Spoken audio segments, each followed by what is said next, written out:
of date question mark? Has someone advised some suitable date question mark? Also to note, this time the particular announcement was not made from PM office unlike 2019.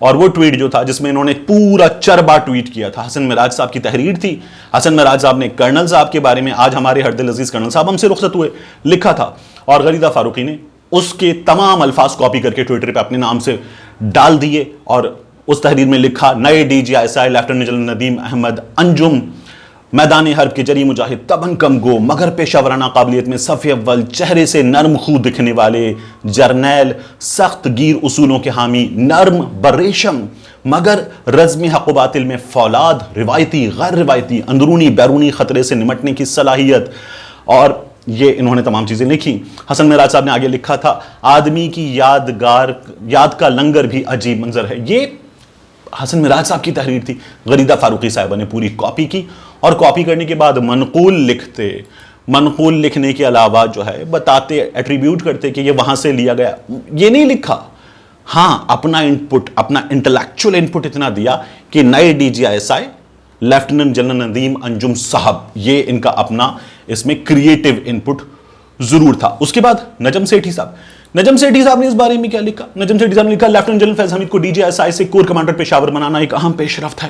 گزشتہ بدھ کو I S P R نے اس کا اعلان کر دیا، لیکن وزیر اعظم کے دفتر سے اس کے نوٹیفیکیشن کا تاحال انتظار ہے، اور نوٹیفیکیشن آئینی ضرورت ہے، اگرچہ یہ تبادلہ غیر متوقع نہیں کیونکہ ان کے مستقبل کے پیشہ ور عزائم کی تکمیل کے لیے، یعنی وہ آرمی چیف بنے، کسی کور کی کمان کرنا ضروری تھا۔ یہ دوسری طرف یہ بھی کوئی راز نہیں کہ وزیر اعظم انہیں جب تک ممکن ہوتا آئی ایس آئی کا ڈی جی رکھنا چاہتے تھے۔ عمر چیمہ صاحب کہہ رہے ہیں کہ عمران خان کو جنرل ندیم انجم چاہیے۔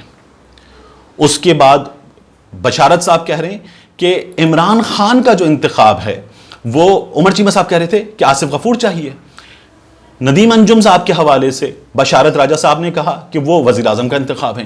سیٹھی صاحب کہہ رہے ہیں کہ وزیر اعظم صاحب جو ہیں وہ جنرل فیض حمید پر ڈٹ گئے تھے۔ اب اگر ان لوگوں کی باتیں درست مان بھی لی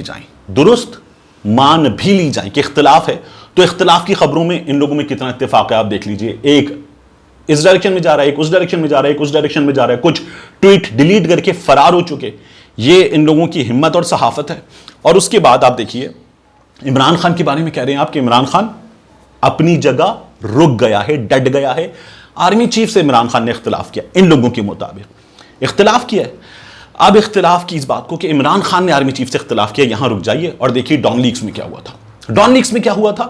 اعتزاز احسن صاحب، یہ میں بی بی سی کی خبر کا آپ کے سامنے اسکرین شاٹ رکھ رہا ہوں۔ اعتزاز احسن صاحب نے کہا کہ حکومت مریم نواز کو بچانے میں مکمل طور پر کامیاب رہی ہے۔ عمران خان نے ٹویٹ کیا تھا Dawn leaks issue was never about army and government, it was about national security, the whole nation now needs to know what was settled, پوری قوم کو پتہ چلنا چاہیے طے کیا پایا ہے۔ اور شیخ رشید نے کہا تھا کہ ڈان لیکس میں بڑوں کو بچا لیا گیا، انہوں نے بھی مریم کی بات کی تھی، بڑوں کو بچا لیا گیا ہے اور چھوٹوں کا صدقہ دے دیا گیا۔ نواز شریف صاحب نے اپنے چہیتے پرویز رشید صاحب کو، طارق فاطمی صاحب کو، ان لوگوں کے استعفے دلوا دیے تھے۔ یعنی اگر آپ ٹھیک تھے تو آپ ڈٹ جاتے، کھڑے ہو جاتے، لیکن نہیں ڈٹے، نہیں کھڑے ہوئے۔ عمران خان کے بارے میں آپ کہہ رہے ہیں کہ عمران خان جنرل باجوہ سے اختلاف کر رہا ہے، تو پھر ووٹ کی عزت کون کر رہا ہے؟ کون ہے جو ڈٹ کے کھڑا ہوا ہے جمہوری وزیر اعظم کی طرح، نواز شریف یا عمران خان؟ آپ کہتے ہیں کہ یہ اسٹیبلشمنٹ کی کٹ پتلی ہے، اور اس کٹ پتلی سے اسٹیبلشمنٹ 3 برسوں میں نہیں منوا سکی کہ عثمان بزدار کو ہٹا دیجیے۔ آپ کہتے ہیں اسٹیبلشمنٹ کی کٹ پتلی ہے، لیکن افغانستان کی پالیسی پہ اختلاف تھا، ہندوستان سے سیز فائر کی پالیسی پہ اختلاف تھا، تو یہ کٹ پتلی جو ہے یہ ڈٹ گیا۔ وہ نواز شریف 2/3 اکثریت والا 3 بار کا وزیر اعظم، وہ نہیں ڈٹ سکا، اس نے اپنے چہیتے فارغ کر دیے تھے۔ یہ ہے ان لوگوں کی صحافت کا، ان کے تجزیے کا کل نچوڑ، یہ ہے ان لوگوں کی بات۔ انکار اصرار کے درمیان صورتحال اٹکی ہوئی ہے عمران خان کی وجہ سے۔ معاملہ اب سیٹل ہو گیا، اب یہ ہمیں طلعت صاحب بتا رہے ہیں کہ چیزیں سیٹل ہو گئی، عمران خان میں دم نہیں ہے، عمران خان جو ہے وہ اختلاف نہیں کر سکا۔ اختلاف جو نہیں کر سکا اور جس میں دم نہیں ہے، وہ یہ بتا کے کہ میں بیمار ہوں چلا گیا ہے، اب کہہ رہا ہے کہ میں نومبر میں آ جاؤں گا، دسمبر میں آ جاؤں گا، میں ہر لمحے بے چین ہوں پاکستان آنے کو۔ یہ ہے اس پوری صورتحال کا کچا چٹھا، اور اگر کسی نے اس تمام صورتحال کو متنازع بنایا، اس عہدے کو متنازع بنایا ہے، تو وہ یہ لوگ ہیں جن کی تمام باتوں کا ثبوت میں نے آپ کے سامنے رکھ دیا ہے۔ ملتے ہیں انشاءاللہ آپ سے اگلی ویلاگ میں۔